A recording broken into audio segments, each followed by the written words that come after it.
एक आम परिवार जिसमें एक पिता है जो कि क्लर्क की नौकरी करता है, एक माँ है जो कि हाउसवाइफ है, एक छोटा-सा लड़का है, एक छोटा-सा लड़का जो कि अपनी ज़िंदगी में खेल-कूद, पढ़ाई-लिखाई और इधर-उधर की चीज़ें कर रहा है और एक बहन जिसका नाम है रिद्धि जो कि टॉप मोस्ट माइंडेड की यानी कि इतनी तेज़ दिमाग की कि आज तक वो फर्स्ट क्लास से नीचे के नंबर ही नहीं लाई। सबको उम्मीद थी कि रिद्धि आगे जाके बहुत ऐसा काम करने वाली है जिसकी वजह से पूरा का पूरा परिवार, पूरा का पूरा समाज, पूरा का पूरा एरिया काफ़ी ज़्यादा हाइलाइट होगा पूरे विश्व में। इतनी तेज़ दिमाग की लड़की। उसको एक स्कॉलरशिप मिलती है 12वीं के बाद चंडीगढ़ में और वो काफ़ी एक्साइटेड होती है वहाँ जाने के लिए। पूरा परिवार काफ़ी तैयार होता है। लेकिन कहीं न कहीं सबको दुःख भी होता है कि मेरी बेटी या मेरी बहन आज यहाँ से चली जाएगी। जो मेरे साथ इतने टाइम तक एक साथ रहे हम लोग, हर दिन, हर सुबह, हर शाम रहे, आज वो चली जाएगी। दुःख तो था ही, लेकिन खुशी भी थी कि भई कम से कम ये उस जगह जाके पढ़ रही है जहाँ पर ये अपना नाम बना सकती है। सब खुश थे, रिद्धि भी खुश थी। लेकिन किसी को ये पता नहीं था कि वहाँ जाके एक ऐसी घटना घटने वाली है जिसकी तार पूरे समाज से जुड़ जाएगी, जिसकी तार हर एक इंसान से जुड़ जाएगी और जो कभी सुलझेगी नहीं, पता नहीं चलेगा। कितनों की ज़िंदगी इस एक कहानी से बर्बाद हो गई आप सोच नहीं सकते, ये इतनी सच्ची कहानी है। रिद्धि चंडीगढ़ पहुँचती है, उसका एक हॉस्टल में दाखिला हो जाता है और यूनिवर्सिटी जाके वो पढ़ रही होती है। वो यूनिवर्सिटी की थोड़ी बहुत चीज़ें बता दूँ, वो यूनिवर्सिटी बहुत ही बेहतरीन थी, बहुत बड़ी थी। उसके ठीक पास में एक झील होती थी, मतलब एक पॉन्ड सा झील, वो बहुत ही बेहतरीन थी और दिखने में इतनी सुंदर लगती थी कि क्या ही बताऊँ। रिद्धि हर सुबह जाती, पढ़ती, अटेंड करती, घर आती, होमवर्क करती, थोड़ा बहुत सेल्फ स्टडी करती, फिर अगेन फिर ये इसी तरह से चल रहा था। 6 महीने बाद, ठीक 6 महीने बाद, ना एक दिन आगे, ना एक दिन पीछे, ठीक 6 दिन बाद जब सब लोग वहाँ पर पहुँचे, तो प्यून ने देखा कि पॉन्ड में कुछ तैर रहा है, उस झील के अंदर कुछ तो तैर रहा है। जब वो वहाँ पर गया तो वहाँ पर रिद्धि की लाश थी।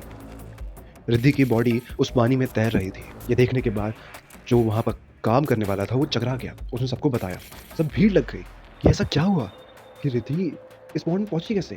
कैसे? पुलिस आई, इन्वेस्टिगेशन हुई। कई सारी थ्योरीज़ बाहर आई। एक थ्योरी थी कि शायद रिद्धि के साथ कुछ गलत काम किया किसी ने और उसके बाद उसको मार के यहाँ पर फेंक दिया।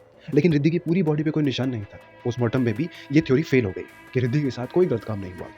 फिर लोगों ने सोचा कि शायद रिद्धि ऊपर से गिर गई होगी, लेकिन इतनी ऊपर की कोई जगह ही नहीं थी जहाँ से वो गिर सके। वो थ्योरी भी फेल हो गई। हर एक थ्योरी बनती गई और विफल होती गई।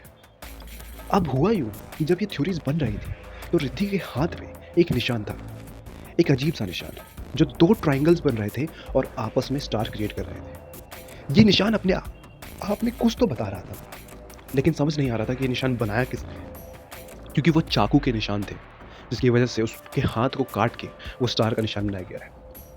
पुलिस वालों ने बहुत तहकीकात की, बहुत तलाशा, लेकिन कुछ भी पता नहीं चला। ये भी पता नहीं चला कि रिद्धि वहाँ पर आई क्यों थी? कुछ भी पता नहीं। अब होता ये है कि धीरे-धीरे करके लोग ढूँढने लग जाते हैं। एक दिन रात के समय में वो सेम स्टार का निशान उस ब्लैक बोर्ड पे बना हुआ था जिस क्लास के अंदर रिद्धि पढ़ा करती थी, जिस क्लास के अंदर लोग जाके पढ़ते थे रिद्धि के साथ। धीरे-धीरे करके उस यूनिवर्सिटी के अगल-बगल में सेम उसी कपड़े में एक लड़की दिखने लग गई, जो कपड़े रिद्धि ने उस वक़्त पहने थे जब वो झील में मिली थी। लोगों ने फिर भी सोचा शायद ये वहम। धीरे-धीरे करके ये वारदात बढ़ती चली गई। कभी लोग यूनिवर्सिटी की छत पे रिद्धि को देखते, तो कभी पार्क में घूमते हुए, कभी झील के पास, तो कभी ब्लैक बोर्ड के स्टार के पास। रिद्धि अपनी मौजूदगी का एहसास सबको दिलाने लग गई थी। ये बात तो तय थी कि रिद्धि की आत्मा को शांति नहीं मिली थी और शायद आज भी नहीं मिली है, क्योंकि आज भी उस यूनिवर्सिटी को पूरी तरह से बंद कर दिया गया है। उस यूनिवर्सिटी को हॉन्टेड यूनिवर्सिटी के नाम से जाना जाता है। रिद्धि के माँ-बाप, उसका परिवार, उसके रिश्तेदार सब आज इसी सोच में हैं कि आखिर वहाँ हुआ क्या था। कहते हैं कि वहाँ पर कोई भी जाए, वो भूत उनको दिखता है। लेकिन जब उनके परिवार, उनके रिश्तेदार में से कोई भी जाए, तो वो भूत या मैं बोलूँ तो रिद्धि किसी को परेशान नहीं करती है। यूँ मानो तो रिद्धि को आज भी अपने परिवार का ही सहारा है। उम्मीद है कि शायद वो उनको इंसाफ दिला दे। क्या पता वो कुछ ऐसा कर ले जिसकी वजह से उस रहस्य से पर्दा हट जाए और रिद्धि को इंसाफ मिले। कौन था रिद्धि की इस घटना के पीछे? किसने किया रिद्धि का ये हाल? उस स्टार का मतलब क्या था? क्या सारी थ्योरीज़ गलत थी? रिद्धि क्यों उस यूनिवर्सिटी में आज भी भटक रही है और क्यों वो अपने परिवार, अपने रिश्तेदारों को कुछ नहीं करती है? लेकिन उसको छोड़कर जो भी उस यूनिवर्सिटी के अंदर जाता है, ख़ासकर वो लोग जो कि रिद्धि के समय के थे, उनको वो बहुत परेशान करती है।